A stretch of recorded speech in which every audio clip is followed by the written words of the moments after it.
Well, Keith, as you can obviously imagine, a very trying time here for New York State Police. Officer Christopher Skinner was struck and killed while conducting a traffic stop here today. In fact, the crash ended up closing up this section of I-81 for just over 6 hours. Now, Skinner was a 13-year veteran of the New York State Police, and Troop C Commander Major Donald Fawnin says he was the type of officer that they strive to hire.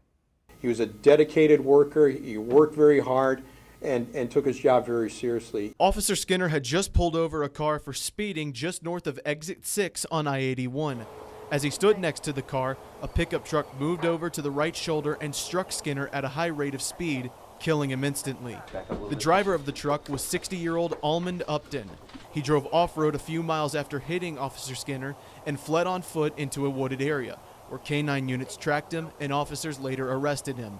As Upton was being led away from the courthouse after his arraignment, he said this. I was 2 miles from the Connecticut border, and all of a sudden, I'm in New York, Binghamton, New York.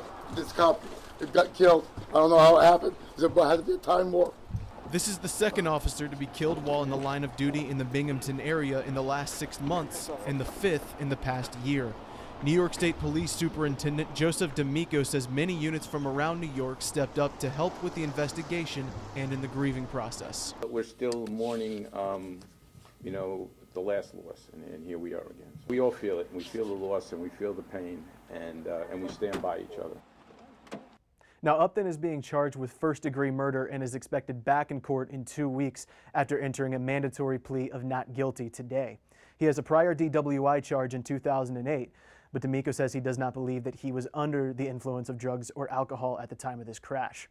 He was reportedly going to Connecticut to see his mother when he intentionally sideswiped 2 other vehicles on the same trip. With more updates to come here from I-81, Zach Staton, NCC News.